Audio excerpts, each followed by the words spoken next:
Aye.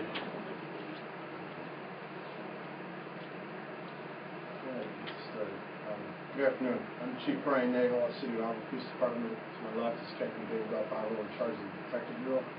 Captain Charles Jelly is in charge of the Patrol Division. On my right is District Attorney John Boardman and the City Attorney John Lawson. I want to thank everybody for coming.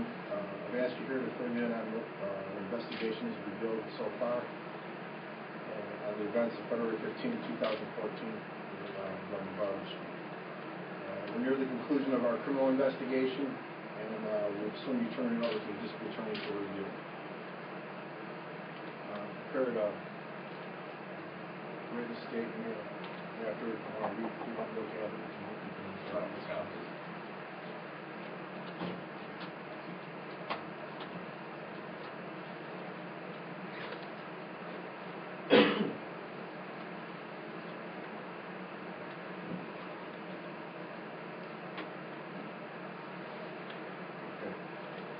On February 15, 2014, at approximately 11:26 p.m., the Auburn Police Department received a call from the 911 center dispatching 2 units to a report of a violation of order of protection in progress at 11 Barber Street in the city of Auburn.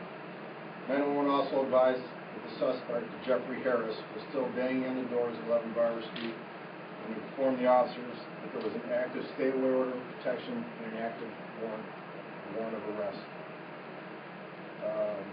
911 further informed the responding officers that Mr. Harris has been known to carry a knife. As the officers were en route, 911 also informed them that Mr. Harris was now attempting to break into the residence through an exterior door. Upon the officers' arrival, they encountered the complainant, Ms. Teresa Harris, the estranged wife of the suspect, outside of the residence of 11 Barber Street. Ms. Harris informed the officers that the suspect was in the basement and gained entry to an adjacent apartment. One of the officers tried to make contact with the occupants of the connected apartment but received no answer. Ms. Harris then advised the officers that the suspect was attempting to break through the basement door. The officers asked where the door was and was informed by Ms. Harris that it was located inside the bathroom of her apartment. The officers entered the apartment with their weapons drawn. As the officers approached the bathroom, they could see that it was open. The outside door in the hallway of the bathroom, you could see that that door was open. They could hear banging and what sounded like wood breaking coming from inside the door. The officers positioned themselves outside the small bathroom. I've got to tell you, it was a very small, confined area. They positioned themselves outside the bathroom, one on each side of the doorway. The officers looked inside the bathroom, and they could see a small hole in the door that led to the basement. In that hole, they could see a hand protruding in and out in what they thought would appear to be an edged instrument, an edged weapon in his hand as he's trying to open the door. As the suspect attempted to break through the door, the officers decided the best course of action would be for one of the officers to switch to his taser and the other officer to stay with his duty weapon. This was due to the confined area and the proximity of the suspect to the officers. The officers then announced their presence by saying it's the police, all while the suspect continued to pry open the doors. The officers continued to identify themselves as police, at which time the suspect said that he had a gun. Officers backed away from the door and ordered the suspect to show his hands and repeatedly identified themselves as police officers. One of the officers notified 911 via his portable to send another unit, and the suspect stated that he had a gun, but they couldn't confirm the same that he did. At this time, one of the officers went down the hallway to advise Teresa Harris to evacuate the apartment. Throughout this time, the suspect was yelling he had a gun and screaming he was going to kill the officers, and he was going to shoot it out, and they better be ready. During this time, the suspect was still banging and pushing on the door, at which time the officer could hear the door open. One of the officers told the other officer that the suspect was coming out.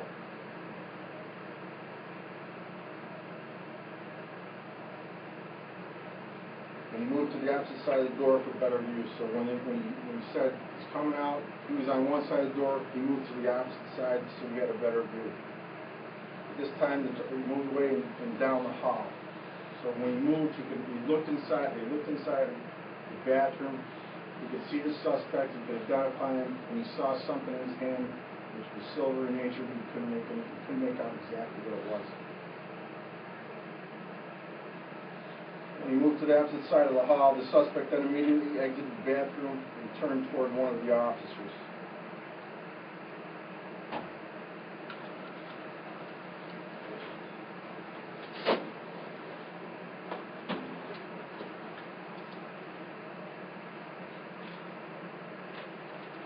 Immediately exited the bathroom, turned to one of the officers, and he was yelling and screaming. At the same time, the suspect exited the bathroom. The other officer could see the suspect, the other officer deployed his taser, but it didn't have any effect on the suspect. At the same time, the other officer could see the suspect, and he had a meat cleaver in his hand. And he raised it above his head in a threatening manner. The officer yelled to the suspect to stop, but he kept advancing towards the officer in a threatening and aggressive manner.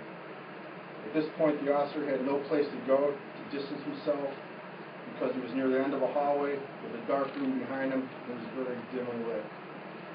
At this point, the suspect was approximately 3 feet from the officer and still advancing, yelling and screaming with the meat cleaver still in his hand. At this point, the officer discharged his weapon, firing 4 times at the suspect. The suspect did not stop immediately and still advanced towards the officer. The officer had to kick the suspect in order to create distance and push him away. At that time, the suspect fell to the ground. The suspect was immediately secured and handcuffed. Medical staff was notified. 911 was notified. Auburn Police Department was notified. The scene was secured.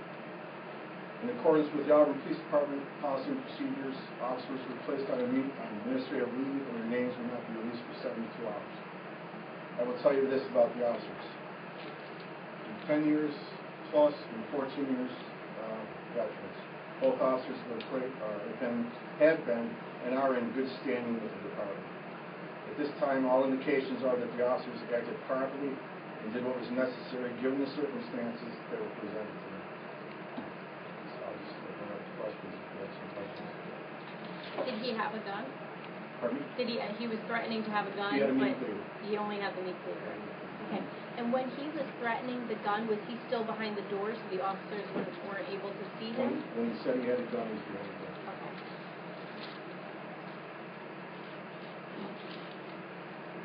So, when was he pronounced dead? I don't have the exact time of the captain. It was shortly after 11:30 p.m. On the scene by fire department and ambulance personnel, paramedics. Okay, because you said that he was shot. They shot at him 4 times, but he kept moving forward. After he was shot, then the officer kicked his ass and then he fell to the ground. And when he fell to the ground, that's when he was secured, and then the officer immediately called for medical assistance at the scene. Which exterior entrance to the residence did you get through? You went through the apartment, the adjacent apartment, through the basement. And there were 2 children there? Is that right? Or one, there was a 15-year-old. There's a 15-year-old and an 8-year-old in the adjacent apartment. The apartment where the incident took place, there wasn't any children. Does the deceased have any prior criminal history? Priors, a week and a half ago, we had an incident, domestic. That's the warrant of arrest was from an incident. But nothing before that?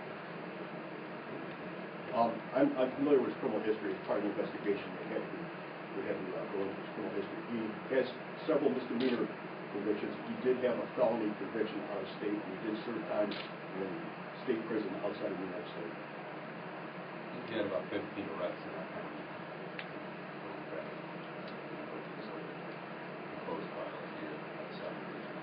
15 misdemeanor arrests? Various arrests. Some were for DWI, some were for medicine, some were for contempt, some were for assault, some were for mischief, or a variety of arrests. Can you tell us what the order of protection, what the reason was for that? He had a prior criminal contempt second conviction from, I think, 2010 or 2011 for firearm. I think that's, I have not seen the court effect of the effect, but I believe that's the one that he violated earlier, and it's still a violation. I just not When the suspect and victim still married? To our knowledge, they are estranged, But they are legally still married. as far as I know, yes. She mentioned that on her interview. She did mention they were still agreeing.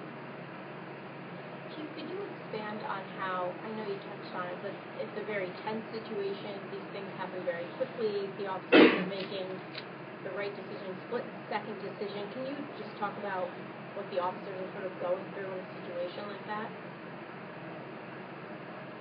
I can't stand here and tell you what they're going through. All I know, I can tell you that it happened quick. And I barely time to make a decision. And they make the right decision. That's all I can do. In that moment, he's violating order of protection with the knowledge the police are present. He's hacking a hole through a door with a bladed instrument, threatening to come after the police when he gets through. I mean, that's and then he comes out into his confined space. He's very threatening scenario.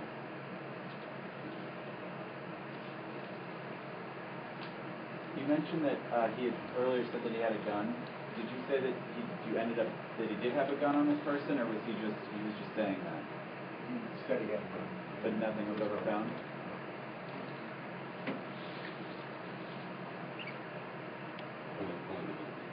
No, just a minute. Okay.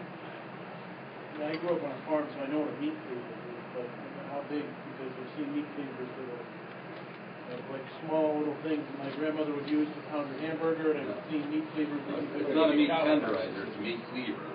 Oh, okay. It's, got a rectangular blade with a It handle. was a blade. It's like you use to chop up meat. Maybe 8 inches long. Approximately 8 inches long, with the full-size meat cleaver, which is used to cut up.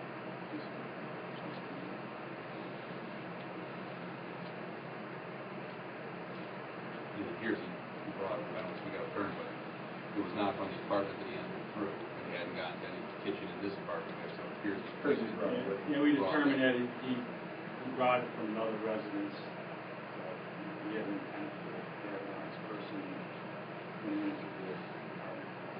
The 15-year-old and the 18-year-old in the adjacent apartment, is there any relation to the victim? 15 and 8. Sorry. That's okay. No, they're just neighbors. Neighbors.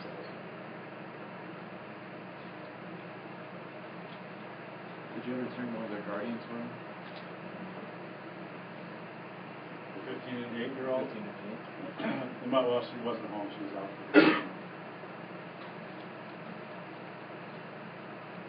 Was the deceased under the influence of any alcohol or drugs at the time?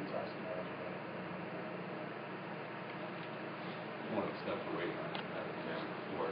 That will ultimately include toxicology results that will take the time. Usually it's about a month before the toxicology report. Preliminarily, we'll be able to tell if there's alcohol or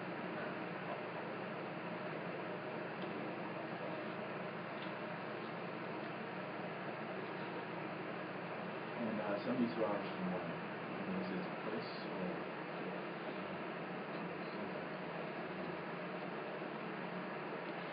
And you said that from everything all the information you have, it appears the officers made the right decision. They did everything they were supposed to do.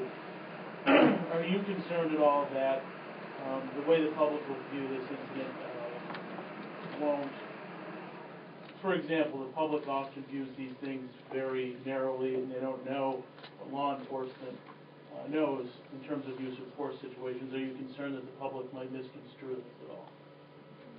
The public's they're gonna view it how they want to view it, but I think once the facts are presented, it'll be pretty straightforward. We're always concerned about the public perception of the justice system, particularly the police officer's conduct. And that's one of the reasons we're holding a conference here, is to try to get the facts out that support it. Legally, the self-defense or justification includes police officers, and the ultimate question is, were they faced with a threat of serious physical or death, lethal force? If they were, would a reasonable person in their position have felt they needed to do what they did?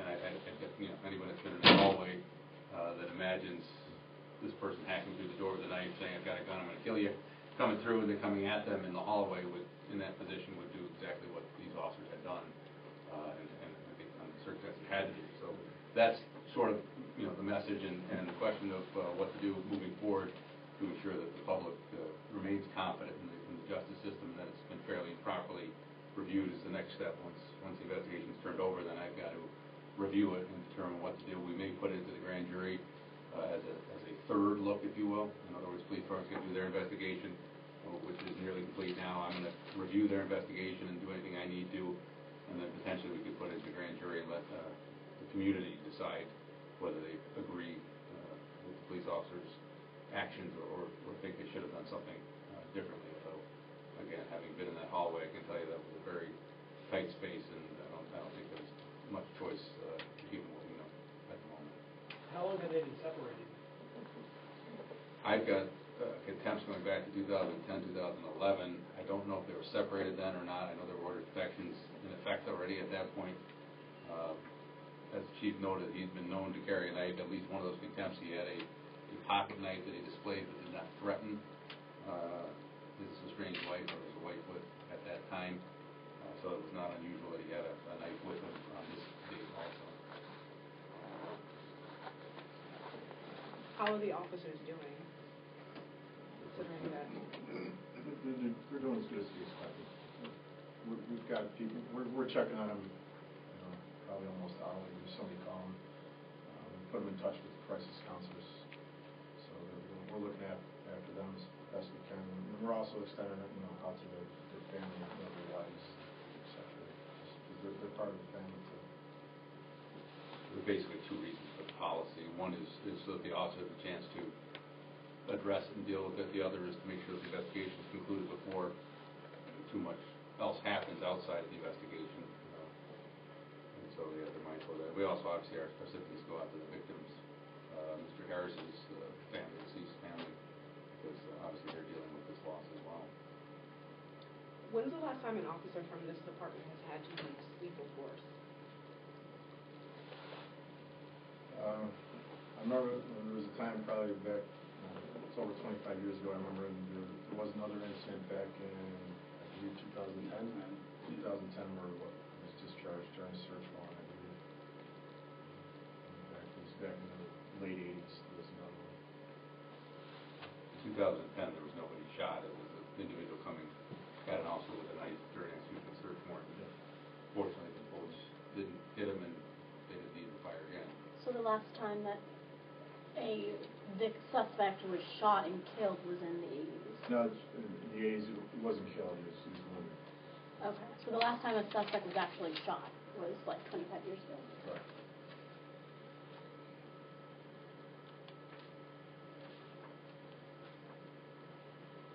Could we just have everyone who spoke just say and spell their first and last name for our cameras? Sure. Brian Nagel, Brianneagle.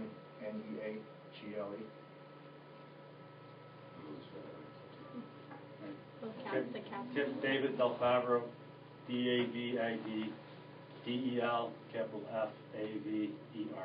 And your title, sir? Captain. Captain Charles Agello, CharlesAuguello. John Boodleman, Jon, B as in Baker, UDELMANN, District Attorney.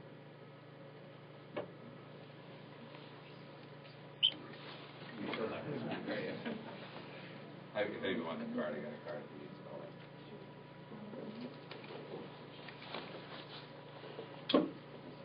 Anything else? Thank you. Thank you. Thank you. Yeah, and nice to see you. Congratulations on the Oh, thank you. Yeah.